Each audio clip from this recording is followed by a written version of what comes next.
talk about the women who shaped you.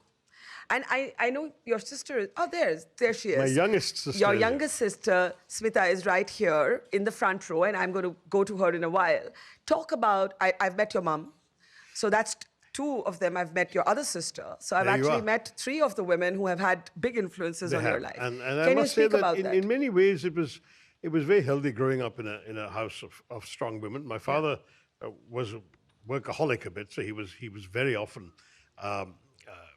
running around. In addition to his office work, he also was extremely active in extracurricular activities, Kerala societies of various sorts in the cities in which we lived and so on. So Mom was the strong presence at home.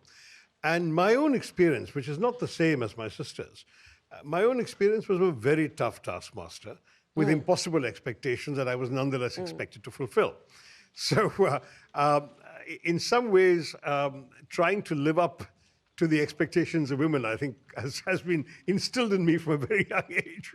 I'm only partly joking. Yeah. But Mom was a tough cookie. I mean, was she stern? I was very good at taking exams. I kept coming first and everything, and even that wasn't good enough for her. You know, what would she say? She would say, "Oh, but that boy did better, and that's a boy in another class who also came first in his class." But I mean, how does she know he did better? I mean, but it's just one of those things. She never wanted me to be complacent, I guess. She wanted me to keep striving. And that's great. She's now living with me. She's 89. And our relationship has never been better.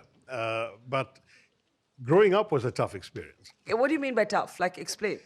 Well, look, I mean, I think some kids could have cracked up under that kind of thing. I Really? remember the one year that what was the pressure? Just to keep performing? No, the 1 year I didn't come first in class, 8th grade, I'll never forget it, came third. It was like there was a death in the family. There was a funereal atmosphere in the house. My mother could barely look at me. You know, she would turn her face away when she saw me. That was the kind of pressure.